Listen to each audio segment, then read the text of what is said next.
welcome into the very first edition of Women's Basketball Chalk Talk from the Denver Pioneers for this 2021-22 season. It's the Doshia and Tyler Show. It's back. Yes, finally. I don't know what took us so long. It's been forever. How are you? Yeah, I'm doing well. How are you? Good. I'm screaming at the Zoom out of my excitement to be back. Yeah, no, I was like, when I saw this on my schedule, I was like, it's about time I won it. We would take a few games, hadn't seen you in a while. So yes, here we are. It's been a bit. We're very excited to get to talk about the start of the Denver women's basketball season as DU home this past weekend, wrapping up a couple of games, a historic performance in one of them we're going to talk about, but 6 games into this season, which is hard to believe that we're already nearing the start of December and kind of getting down already to the end of non-conference play. But so far through 6 games, tell us about the 2021-22 Pioneers and what you've learned so far about this team. In some ways, I'm definitely proud of the team. I think the schedule, for being honest, was a bit ambitious on my end. And, I thought we'd be further along in some ways, but I think we've had a chance to learn a lot about ourselves early. We've had a lot of just great conversations about the type of team and identity we want to be. And I think, honestly, it's still a little disappointed we didn't have our zone in at Air Force and probably would have had a different outcome had we done some kind of adjustments that way. But just proud of the way the teams continue to respond. The last week and a half, we focused a lot on accountability and being able to hold each other accountable, being okay with being held accountable. And, even despite the Wyoming game, I think we saw a lot of just strides that way from the team. So I'm excited about where we're headed in the group that I have. I don't have a lot of bodies, but they're showing up every day, giving us what they have. Well, so far through this season, you've gotten a couple of wins, one against Missouri S&T and one on Friday against Texas A&M Corpus Christi. And we're going to start talking about that in the University of Denver Classic inside Hamilton Gymnasium. On Friday, you get a win over Corpus Christi, 87-65 as a final in that one.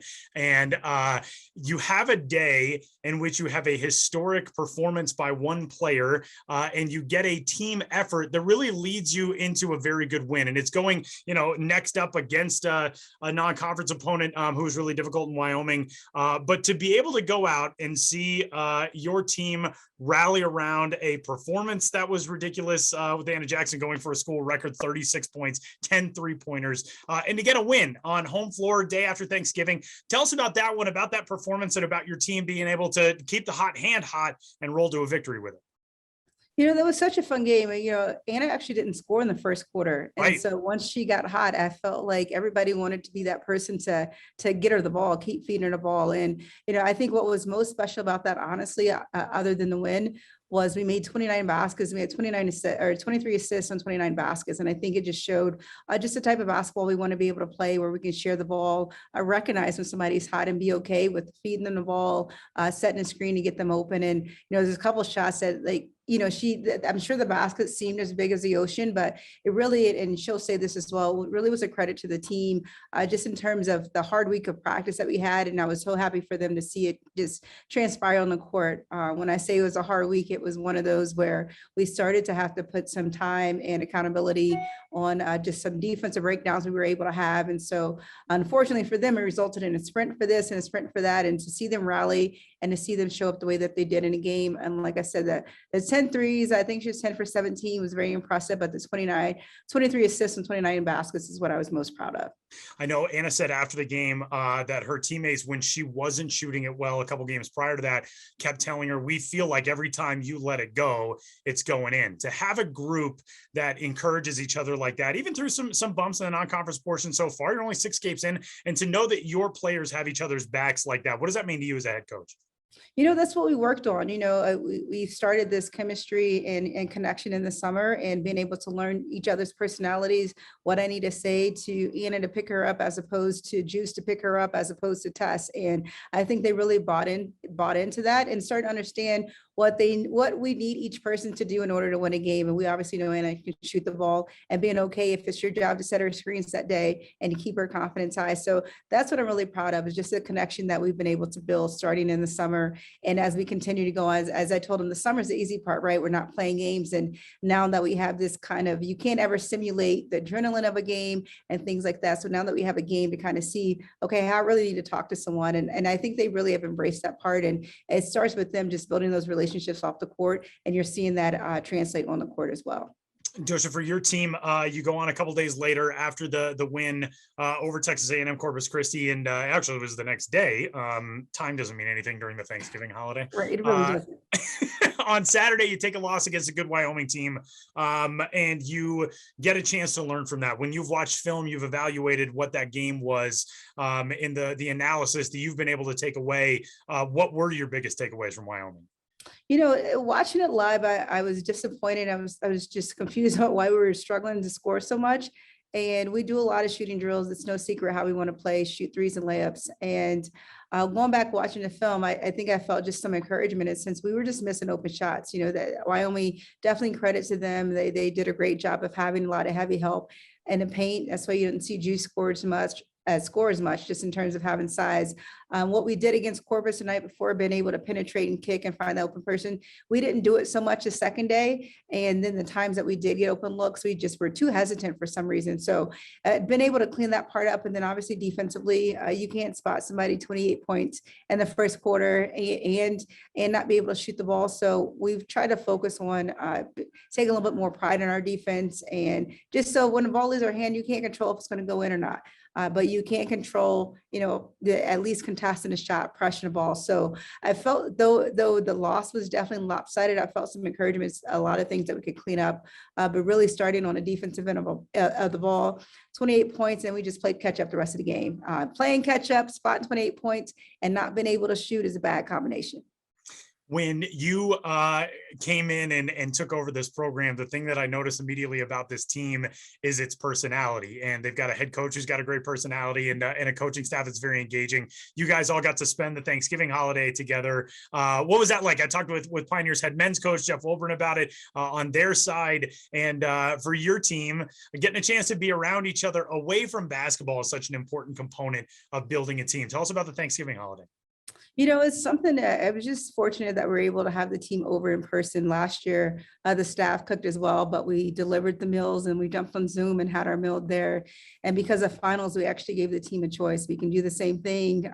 It's kind of, we live out in Aurora, so it's kind of a drive and they all wanted to come out. And it was just a great time. I think it was during that time, honestly, where we didn't have a couple good practices, and I told him I want to be able to coach him hard and love him hard at the same time. And our plans off the court doesn't have to, translate. Just because you have a good practice or a bad practice doesn't mean we're not going to cook. You're not going to come over. And it was a cool moment to just be able to create that separation for them.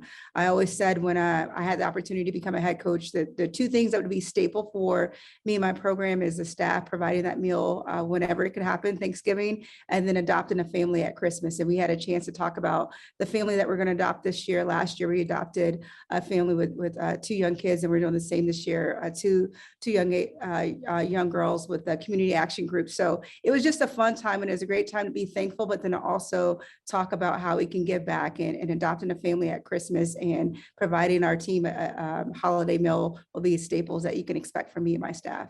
That is really cool stuff. And this is a time of year that's all about family and friends and giving thanks and all of that. And I got to ask you about a very funny story that came out of Anna Jackson's post-game interview in which she said that she had some family in town. And as you mentioned in that game against Texas A&M Corpus Christi, she didn't score in the first quarter. And then she sets a school record in 3 quarters after that with 36 points. But she told Brad Thompson on air during the post-game interview, she looked over at the end of the first quarter and noticed that her dad was sitting by himself. And she remembered from back in high school that he always did that when things were not going well. So she kind of kicked it into gear from that point on, scored 36.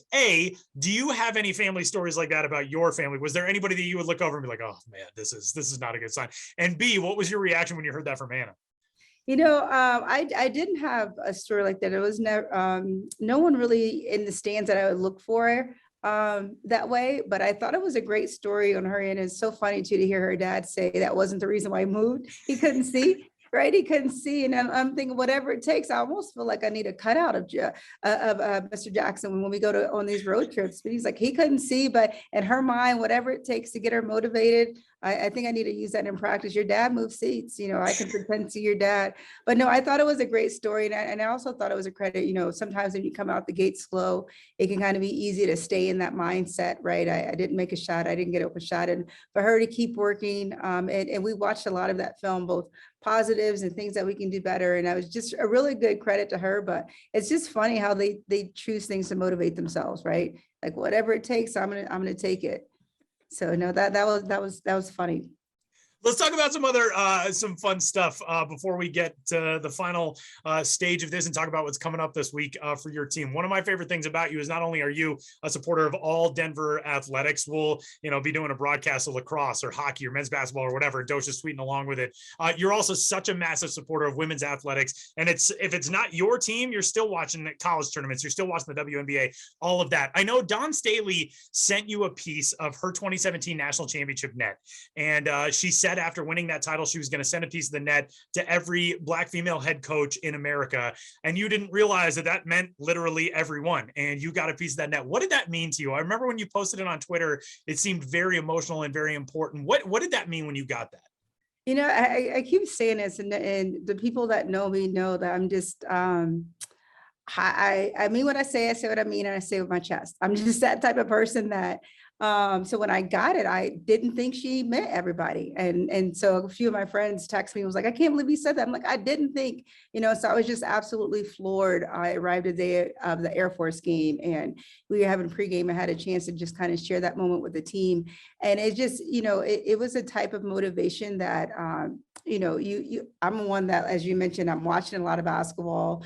I have a lot of friends that coach. And so I think for her to really think of everybody and not just those who were at Power Fives, who are getting All-Americans, it was just, the message that I took was be great where you are. Everybody has the ability to be a champion. It may not be a net right now, but here's something to remind you. And so I keep it on my desk. It really was something that the amount of just leadership and mentorship that she's tried to provide a lot of us.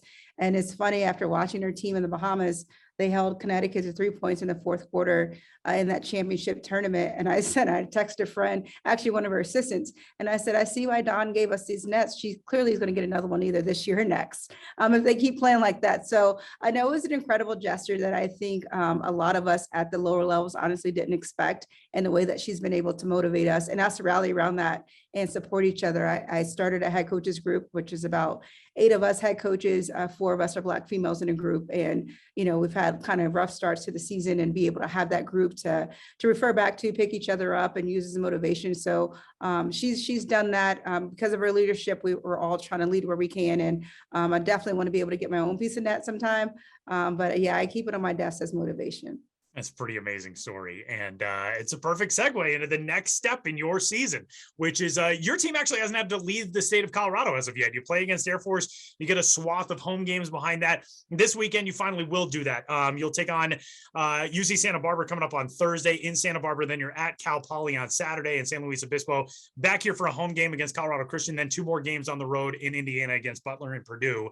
For this 5-game stretch, before you get into conference play and you start things off right out of the gate against Western Illinois on the 20th of December, what are the biggest keys you want to see from your team going on the road for the first time, coming off of an up and down home weekend, and taking that next step as you get closer and closer to the Summit League?